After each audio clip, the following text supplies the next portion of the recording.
Janusz, I don't know how long we've got for this, but we'll take as long as we need because this could take a bit of time. Spurs 2, Liverpool 2. First question, was that a fair result? I think it was. I think it was. I mean, we'll get into nitty gritty, and I mean, obviously Liverpool leading late. You would have thought they were going to see that through, but if you look at the chances that Spurs have missed or Alisson have saved and all that together, I think at the end of the day, you have to say that Spurs did deserve something out of that. But I can understand and see why Liverpool fans and Jurgen Klopp and the players will be very, very disappointed because the margin of error is very, very small with Manchester City putting pressure on earlier in the day. Harry Kane is finally back among the goals. He got one. He should have had more, shouldn't he? Yeah. I mean, I was thinking ahead of the game because early on they were breaking on these counters, of course, and he kind of remember the very first one where he was blocked by Konate, an almost identical chance a minute or a couple minutes later, and he scored a goal as well. But he did look dangerous. Scored a goal that's only his second in the Premier League as well. So a very slow start. Let's not forget, of course, that Spurs have a couple of games in hand as well. 20 minutes gone. Yellow card for Harry Kane. Should it have been red? Oh, absolutely. I mean, let's just get this out of the way because, Paul Tierney, the referee, had a very, very bad day, and VAR as well on this one. I mean, this is a textbook. I mean, he almost sprinted into that tackle, lunged it straight leg, studs. If Andy Robertson doesn't jump up on this one, that leg is broken in 5 places as well, right? He also missed an unbelievable penalty, which is clearly a pen for Liverpool. Emerson Royal, I think, was the culprit on that one on Diogo Jota as well, in the process of shooting as well. And then, of course, we come to the red card that he did actually show and VAR wanted him to see, which, kind of orange for me. I mean, I can see excessive force, but that's with a side foot. He comes around to win the ball. No start showing as well. I could see it being excessive. You don't really have to swing that hard. Was it very dangerous? Probably not, but fair play. But look, I mean, if he goes, if Robertson goes, then Harry Kane surely has got to go. And that's unacceptable because you know why? There's got to be accountability. There will be an accountability on Robertson. He's going to miss 3 games. That's significant. So if I look at Paul Tierney and VAR, there's got to be accountability for those people. And I wouldn't probably want to see them, Paul Tierney referee a match in the next round or two. Well, he had an awful game for both sides. As far as the Harry Kane challenge is concerned, people complain about VAR. The only time VAR is wrong is when it's human error. VAR itself is for offside, subjective, objective decisions. Why didn't VAR say to the referee, come and have a look at this? Because that Kane challenge, and let's not put it with the Jota penalty, let's not put it with the Robertson challenge as well, because they should all be taken on their own merits and for what it's worth. I thought it was a penalty as well. Because why doesn't he say to the referee, come and have a look at this one? Yeah, absolutely. I mean, that's what VAR is for, isn't it? Right. I mean, I guess it wasn't a clear and obvious mistake. I mean, and we keep going back to, of course it was, but we keep going back to that because that's the only excuse, I suppose, that the VAR and referees have, right? I mean, we always get to the same place. It wasn't clear and obvious, and so we've first and foremost we got to get rid of that and let Paul Tierney make a decision on that one because you could see that from afar. I mean, when Harry Kane goes into that, he's in a full sprint. He knows it's a 50-50 ball. When it's like that, it's a 50-50. You know that there's a possibility that you may not get it right.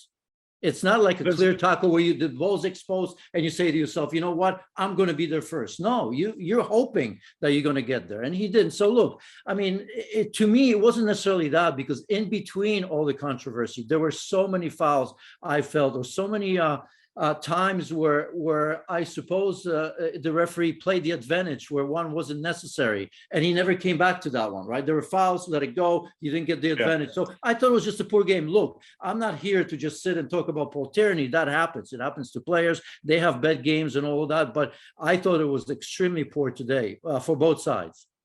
I think we're doing the game a disservice by talking too much about VAR and the physical aspects and the poor officiating performance, both from Paul Tierney and from the whole set of officials. I want to talk more about the game itself. And for someone that isn't even 6 foot, Diogo Jota sure does get his fair share of headers. He does, and I think he's been proving this, week in and week out, and he's been tremendous in that game. And I think he needed to be, right, because for Liverpool it wasn't a great performance.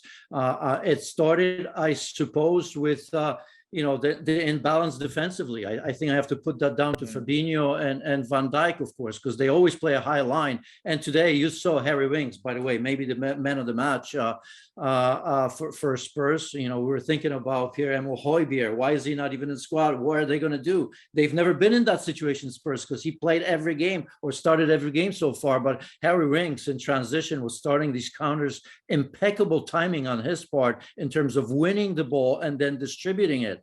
But you could see with that high line, which is always there, without the recovery pace of Fabinho and Van Dijk, oh my goodness, it was just too much of an ask for the young Tyler Morton in the midfield, and even for Konate in the back. For a team that hasn't played, I think since the Norwich game when they won 3-0, I thought the energy that Spurs provided was excellent, and they were able to exploit a high line from a Liverpool perspective. And we'll speak about Spurs in just a second. I just want to touch again on that high line. Should Liverpool have a plan B for when Van Dijk isn't playing? Because you saw Konate and you saw Joel Matip. You've got two fullbacks that bomb forward. You don't really have your holder because Thiago Alcantara wasn't available either, never mind Fabinho. Should they just say, you know what, if Van Dijk isn't playing, we've got to be a little bit more cautious when it comes to defending this high line? Well, the plan B is always possession and attack, right? And today it was there at times, right? It's not like Liverpool didn't have their chances. They did score 2 goals, but it wasn't as good as it normally is. Because I think in this game, you say to yourself, Jurgen Klopp, first of all, Matip is there, so he's got that recovery pace. Konate is taking him a while to get into this team, right? In the proper way. And so you can always say that they should have one, but I don't think that's going to happen. I don't think that's going to change. That's the way they play. And unfortunately for them today, because, we haven't even mentioned his name, and it's probably right, they were kind of missing Mo Salah a little bit, right? Nothing against him. He's been absolutely tremendous. But, for as long as he is on the pitch, you always feel that whatever the negatives defensively, he's going to make that right. And it doesn't always happen. And of course, another mistake from Alisson, who was great. He saved Liverpool probably 3 or 4 times, but I don't know about you. I love him. I think he's one of the best, but I think some of these mistakes, these decisions happen too often. Every so often he makes that critical mistake. It's just that Liverpool usually overcome it because he's that good. But there are times where you drop points, and this was a good example of that.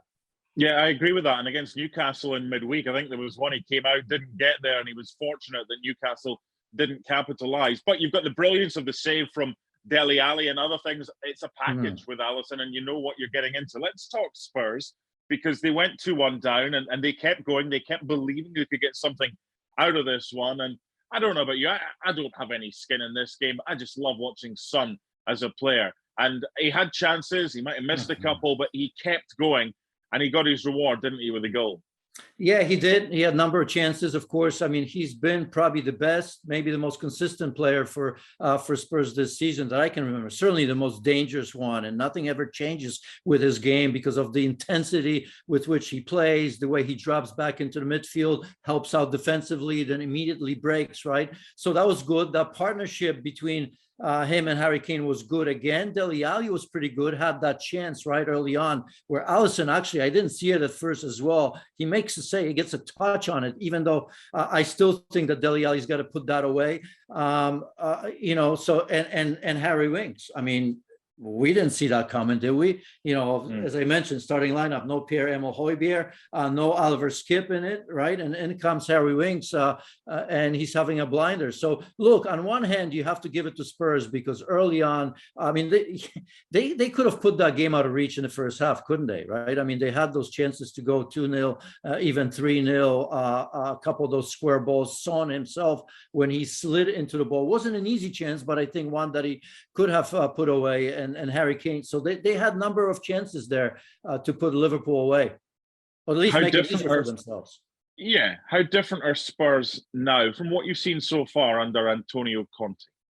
Well, I think he's going to try to get them organized, right? I mean, he's not going to apologize for the fact that they're going to sit deeper, that they're going to counter like we see today. I think that's going to be something that you're going to continue to see. This is not going to be a team that necessarily is going to control the game throughout in possession. I think if you look at Antonio Conte, he knows that he's going to get the benefit of the doubt because he came in mid-season, and that's not what he normally does. So he's going to look on to build to that. And I think you're going to see a team that's going to play hard, that's going to play quick, that's going to be very, very disciplined. And although that was lacking a little bit today in terms of discipline, but then again, you're playing against Liverpool. Teams like Liverpool, Manchester City, you can be as disciplined as you want, but they're going to find ways to get some openings. They've got games in hand, Spurs, and hopefully they're not affected too much more by COVID going forward. Same for every team. That fourth spot's up for grabs. I think the top three, we kind of know how that's going to be decided. Certainly not the order, but the teams, Manchester City, Liverpool and Chelsea. Spurs, Arsenal, West Ham, a few others. Have they got a chance of finishing fourth, Spurs? Yeah. I think that's wide open. I didn't think that a few months ago. I didn't think that about Arsenal. I'm still waiting for confirmation. And when it comes to Arsenal, let's get to February, March. If they're still, they're about, maybe I'll believe. Spurs didn't see that coming as well. But Antonio Conte, of course, changes the equation in so many ways. Today, we didn't see, Lucas Moura didn't start. He's been very good for them. Romero, as a center back, is going to come in and play a part. So, nobody, I don't want to say nobody wants to take it, but you've mentioned between West Ham, Spurs, and Arsenal, and maybe still Leicester. I think it's going to be a fight for that. Oh, let's not forget Manchester United, because that's going to change as well. This could easily been an hour discussion, and 59 minutes of that could have been on refereeing decisions. But thankfully, a super game of football ends 2-2, and the arguments regarding the sendings off or the yellow cards that should have been red cards, perhaps, can continue for a while yet. It finished Spurs 2, Liverpool 2, with a hell of a lot of drama. Thanks so much for watching ESPN on YouTube. And for more sports highlights and analysis, be sure to download the ESPN app. And for premium content and live streaming, subscribe to ESPN Plus.